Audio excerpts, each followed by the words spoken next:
Qeveria ka marrë masat për parandali për kufizimin e saj, se nuk mund ta parandalosh, por masat për ta kufizuar ose për të minimizuar infektimin ndaj kësaj sëmundje, qeveria ka marrë disa masa me urdhë ministri që sot i sensibilizuar tërë shërbimin veterinar të Republikës. Ne në këto momente kemi grumbulluar tërë shërbimin veterinar të drejtorisë së bujqësisë, të qarkut Gjirokastës, për të marrë maksimalisht masat e mundshme. Kjo sëmundje përhapet nëpërmjet 2 vektorëve, ose 2 shkaktarëve, ose 2 transmetuesve, siç janë mushkonjat dhe mizat.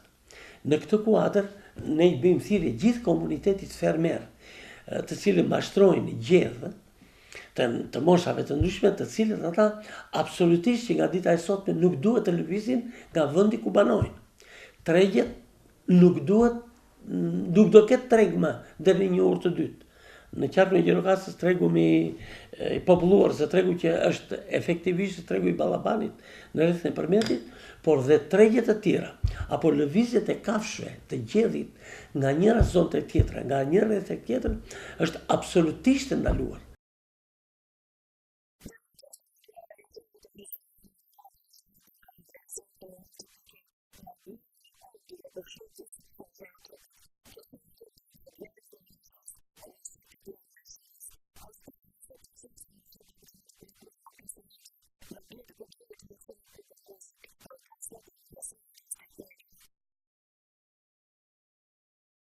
Kjo sëmundje ka efekte negative në dëmtimin, jo vetëm të ngordh, e cila është pra, është një sëmundje që ka një dëm kolosal.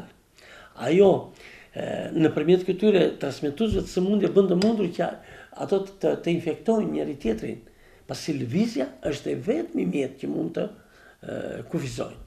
Duke parë situatën në territor, ka bërë të mundur përgatitjen ose marrjen e masa për ta vaksinuar këtë sëmundje.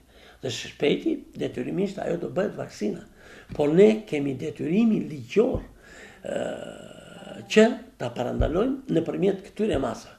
Pra çdo fermer i cili do të shikoj në tufën e tij të lopëve apo në lopën që ka në shtëpi, te viçi ose te mushera, që ato ke temperaturë, do të ul nivelin e të ushqyerit, do ul nivelin e prodhimit të qumshit, do të ketë të ngritura në lëkurë, do ketë qarje të syve, të mukosave të hundës, pra shenjat të tilla të jo të zakonshme, menjëherë do të njoftohet shërbimi veterinar i zonës.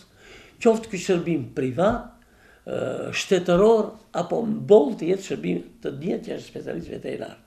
Menjëherë, mas marrë se këtë njoftimi, ne do të kemi sensibilizuar, se kemi në gatishmëri gjithë shërbimin për të marrë analizat, dhe ajo konfirmon se sëmundje dërgohet analizat në qendrën e Tiranës.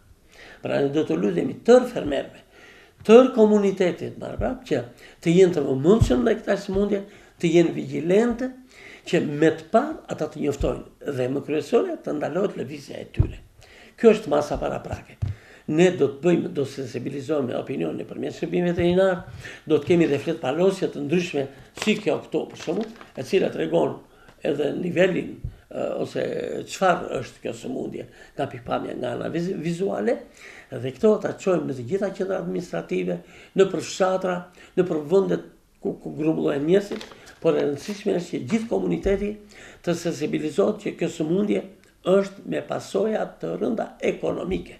Nuk se prek njerëzit, por problemi është që ne duhet të parandalojmë duke kufizuar lëvizjen.